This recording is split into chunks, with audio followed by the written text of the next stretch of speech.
Hey guys, so we're taking a look at my favorite hunting rifle, the CMMG 350 Legend. Let's get right into the first 30-second breakdown. That's where in the first 30 seconds, give or take, I give you guys my exact thoughts on this product before we get into the full review. That way you can just stop watching because now you know exactly what I think, or you continue watching and find out why I say those things. Along with it does help with the YouTube algorithm. So with the Resolute 300, there are actually three different series. There's the 100, the 200, and the 300, and they vary in price range in what you're getting. So the 100 is the cheapest one at $1,000, and the 300 is the most expensive at $1,500. This is the 300. What it gives you is the Geisley SSA two-stage trigger, the ambidextrous charging handle, ambidextrous safety selector, a brake, and a couple other little things like the stock, which we'll talk about later. So that's going to give you options to decide what you want and what works best for you. But this one that I have here has been fantastic. I really like this gun. This is actually my favorite hunting rifle I have had out of all the guns I have ever used hunting, and that is as long as I can remember. I've been hunting since I was a little kid, and this is by far my favorite, and I don't see myself ever changing because this thing has been fantastic. Took this out last week and got the first deer of the year with this, and it has been a really good gun. It has performed flawlessly. I've had no malfunctions. I've not shot nearly as many rounds as I normally do for the guns I do testing, but this is a hunting rifle, so I don't go out and do a bunch of transitions and drills like I normally do.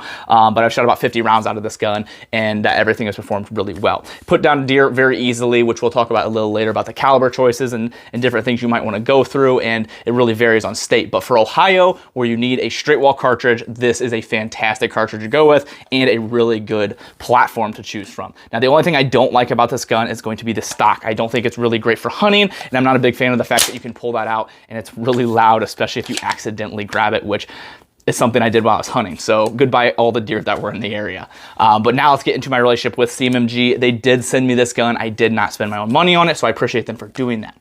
So now let's get into the full review with this. So is this gun overkill? And I'm gonna answer this as honestly as possible. Yes, absolutely. $1,500 for a hunting gun is a little overkill. Once you add all the other fancies, you're getting closer to $2,000 for this gun, for a deer gun or whatever you're gonna use it for. And yes, that is pretty high up there, and not everybody's gonna need that. That's gonna be a personal preference. I would personally rather have too much and not need it than need it and not have enough. So for me, I really like this gun and have fun with it, but I do understand that $1,500 is a lot of money. So that's where the 100 series and the 200 series does come into play if that's something you want. But there are also cheaper options on the market. If you're looking for just a cheap entry-level hunting gun that's in the 350 Legend, you can go that route as well. So that's gonna be a personal preference if this price range of the $1,500 is gonna be for you. But hopefully throughout this video, you'll be able to make that decision for yourself if this is right for you or not. And that is the goal of going over the pros and cons and doing this review. So first with the pros, the first thing is going to be the little upgrades with this gun. The trigger is fantastic. It's a Geisley two-stage SSA trigger. I actually have one of these triggers in my patrol rifle as well. Really good trigger, and I think it's fantastic for hunting. I'm really happy with this trigger. If you've ever used Geisley, then you know it's a really, really good trigger. Charging handle's nice, having the ambidextrous. This one's pretty aggressive of a charging handle, but I do like having an ambidextrous charging handle, especially with a scoped gun like this, because I'm able to actually get around the scope without having to finagle around it. So that to me is a must, having an ambidextrous one. Usually I like to go radian, and I would probably prefer that over this, but it is nice that it comes with one. The ambidextrous safety selector is a really nice touch, and these are just some of the little accessories that you're going to be getting with this higher series, also along with the brake that CMMG makes, which it does help with bringing that recoil down just a little bit, and helping with follow-up shots if you happen to miss your first shot and want to go for a second one. So the Cerakote, you have multiple different options. I believe there's 10 different options on their website. I went with this one because it blends up with the trees and the colors in Ohio that I hunt, so I really like this color, but there are multiple different colors that you can choose from, but I think this was a nice one. The durability of it has been really good for me. Climbing up a tree stand with it, down and back. I don't necessarily do anything crazy with it, but the normal wear and tear that I've had for about, I think, 8 to 9 months I've had this gun, it has held up really well, and it still looks really nice. Now the handguard they chose, I like because you get all this real estate, goes all the way down to the end of your barrel, and it gives you plenty of space to add other things if you want. If you want to go bipod, or if you do different type of hunting, you want to add a light. I'm not sure what other people in other states are allowed to do, but depending on what you want to add, it gives you the ability to add more, but it's also very sleek, thin, and simple. It's not too gaudy and crazy, which is what I'm looking for with a hunting gun. Now for accuracy, I found this to be a very accurate gun with the time that I've had it. I dropped my deer at 82 yards, and I haven't had any issues with that. Now you guys know that I don't go out and I do a bunch of different grains and ammo types and testings like that. There are other channels out here here that do that type of thing, but for me and the things that I've done this for and used it for, it has been accurate for me. Another nice little feature is you have the sling point here in the back if you want to run a sling, which is nice, especially if you're going up and down tree stands or if you're walking really long distance to get to where you hunt. So I really like having those added things on these guns so you don't have to add something different, because the stock doesn't actually have one. Now for the cons, there's two of them, and one of them being pretty big is the stock. Now I really like the design and the look of the stock, and I think it looks good as a whole with this gun with the really sleek design and low profile of it. But what I don't like is that. I don't like the fact that it pulls back. I don't really see any reason or purpose, especially hunting, why you would ever need to grab this and rip it back as quick as possible. I think it's just kind of unnecessary, especially when you find your location, say right here's your perfect location. Now the time that I found this as a really big problem and I really noticed that I didn't like it is when I was hunting in the stand. I had my guns resting on my tree stand and I seen a deer to my left, and when I went to pull my gun up, it was sitting here on my pants, and when I pulled, it clicked it back and made that noise, and pretty much everything in the area decided to run away. So I don't really like that. I would probably change the stock out, honestly, if it wasn't for the fact that it was Cerakote and it looks really cool. I might find myself changing this later down the road if it's becoming more of an issue, but not really a big fan of the stock. I don't really think it is the best choice for this hunting rifle. Maybe for other people, if you're using this for a different platform, maybe I can see the appeal for the stock, but for a hunting rifle, I don't really think it's a great choice.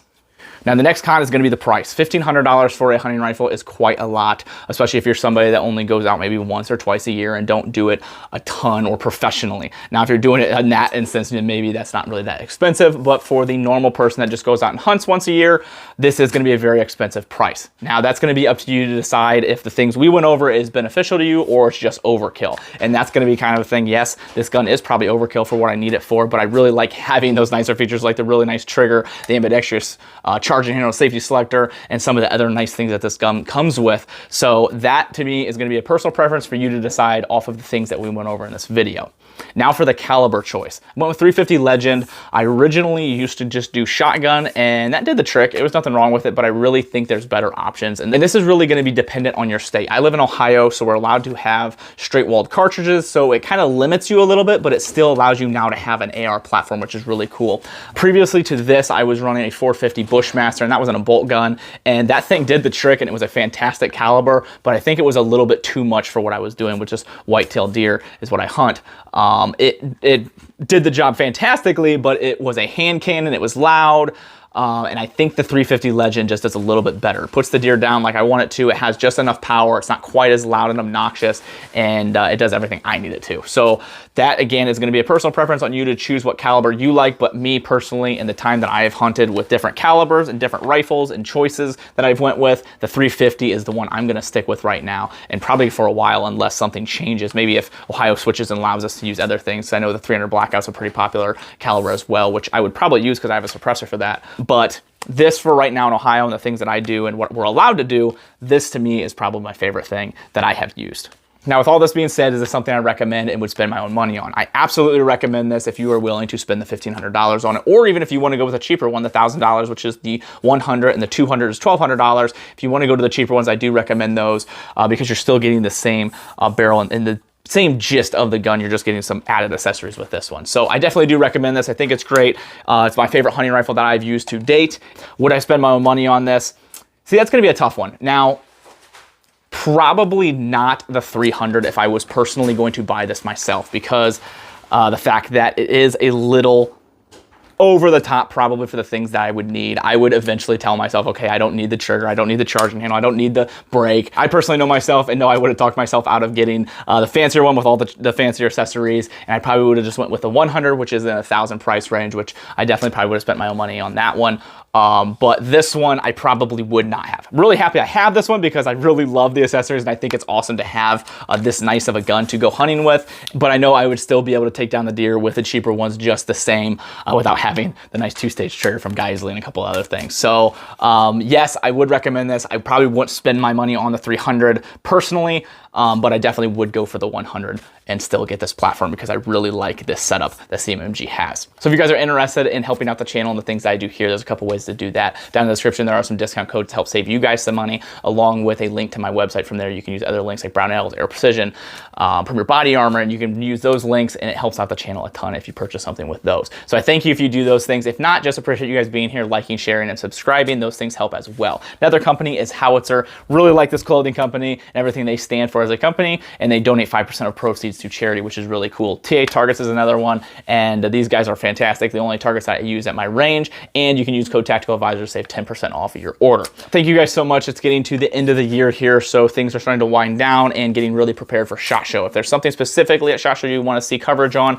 please let me know. It's going to be a little weird with the rules and things, how it's going to go. There's not going to be all the vendors. There's might not be as many people because of the COVID regulations and everything. So it's going to be interesting to see how things go, but I'm really excited to get out there because last year was missed, so everyone wasn't able to go out. So it's really going to be cool this year to go out and see what everybody has to show off. So going to be getting a lot of filming done and coverage from that show as I do every year. So be prepared for 3 to 5 videos a day throughout that week up until when it is finished. So once again, guys, I thank you so much and I appreciate you all.